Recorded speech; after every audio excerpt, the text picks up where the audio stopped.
क्या पढ़ने जा रहे हैं? अध्याय 6। ठीक, कक्षा 6 का भूगोल किताब है। अध्याय 6 में है कहानी पृथ्वी और ग्लोब। क्या है? पृथ्वी और ग्लोब। पृथ्वी मतलब क्या होता है? पृथ्वी में जानते हैं क्या होता है? पृथ्वी धरती को कहते हैं और ग्लोब पृथ्वी का एक नमूना है।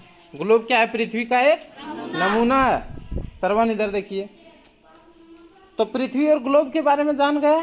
महेश अपने दादाजी के साथ घूमते हुए पहाड़ी की चोटी पर पहुंचा। महेश अपने दादाजी के साथ घूमते हुए कहाँ पहुंचा?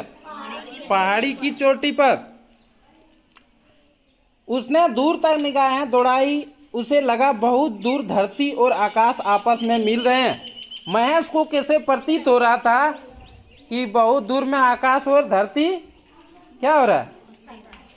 मिल रहे हैं आपस में। हम देखिए उधर नजर दौड़ा रहे हैं, लग रहा है ना कि उधर आकाश और धरती आपस में मिल रहे हैं। अब मिल रहे हैं उसको क्या कहते हैं? आपस में मिल रहे हैं। उसने दादाजी से पूछा, दादाजी वह देखिए दूर जाकर धरती और आकाश आपस में मिल रहे हैं। दादाजी ने कहा, बेटे वास्तव में वे वहाँ मिल नहीं रहे हैं, बल्कि हमें ऐसा नजर आ रहा है। जब दूर में दिखाई दे रहा है, लगता है कि धरती और आकाश मिल रहा है, लेकिन वैसे मिलता है क्या? नहीं मिलता है। कैसे वो दिख रहा?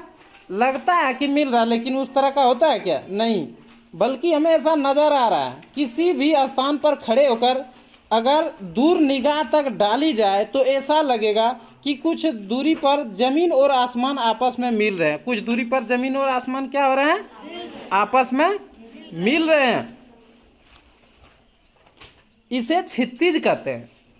जो नज़ारा देखते हैं हम लोग कि लग रहा है कि आसमान और जमीन क्या हो रहा है? मिल रहे हैं, उस नज़ारा को क्या कहते हैं? क्षितिज कहते हैं। अब जान गए कि क्षितिज किसे कहते हैं? ऐसा इसलिए नजर आता है क्योंकि हमारी पृथ्वी गोल है। हमारी पृथ्वी कैसे है? गोल है। लेकिन हमें आसपास देखने पर पृथ्वी गोल नजर न आकर चपटी दिखती है। पृथ्वी गोल नजर न आती है। कैसे आती है? चपटी। ठीक, चपटी दिखती है। इसका कारण यह है कि हम एक जगह खड़े होकर पूरी पृथ्वी को एक साथ नहीं देख सकते हैं। एक जगह खड़ा होकर के पूरा पृथ्वी को एक साथ देख पाते हैं क्या? नहीं देख पाते हैं, क्योंकि पृथ्वी को एक साथ देखना सहज बात नहीं है। पृथ्वी बहुत बड़ा है। इसका कारण यही है कि हम एक जगह खड़े होकर पृथ्वी को नहीं देख सकते हैं। अगर हम चांद या उपग्रह पर जाकर पृथ्वी को देखें तो पृथ्वी भी चांद जैसी दिखाई देगी। चांद पर, चंद्रमा पर अगर जाके देखेंगे तो पृथ्वी भी उसी तरह दिखाई देगा, परंतु आकार में चंद्रमा से बड़ी है। चंद्रमा से पृथ्वी आकार में क्या है? बड़ी है। चांद पर पहुंचने वाले पहले व्यक्ति अमेरिका के नील आर्मस्ट्रॉन्ग थे। चांद पर पहुंचने वाला कौन थे? पहला व्यक्ति अमेरिका रहने वाला थे वो, और उनका नाम थे नील आर्मस्ट्रॉन्ग। उन्हें चांद से पृथ्वी ठीक वैसी ही दिखाई दे रही थी। चांद से पृथ्वी उन्हें कैसे दिखाई दे रही थी?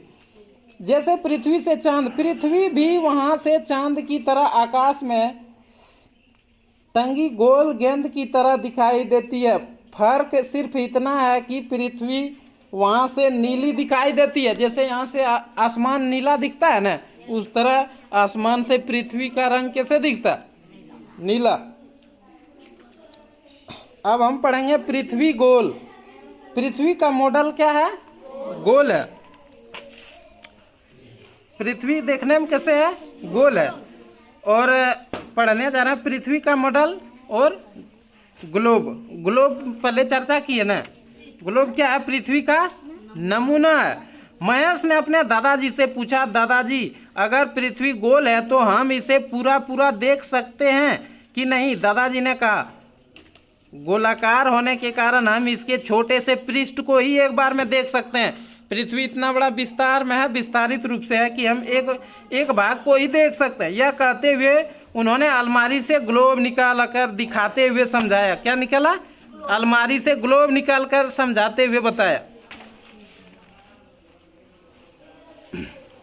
इस प्रकार कहता,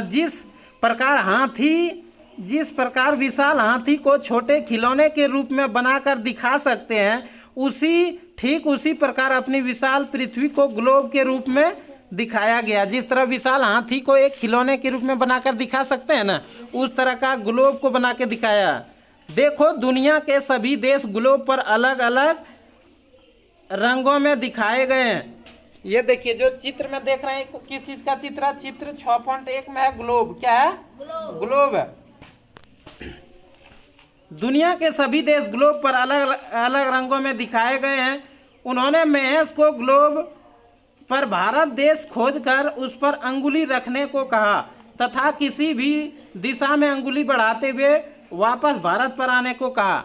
भारत को खोजने के लिए कहा। किसको? महेश को। किस पर खोजवा रहा था? भारत, ग्लोब पर खोजवा रहा था।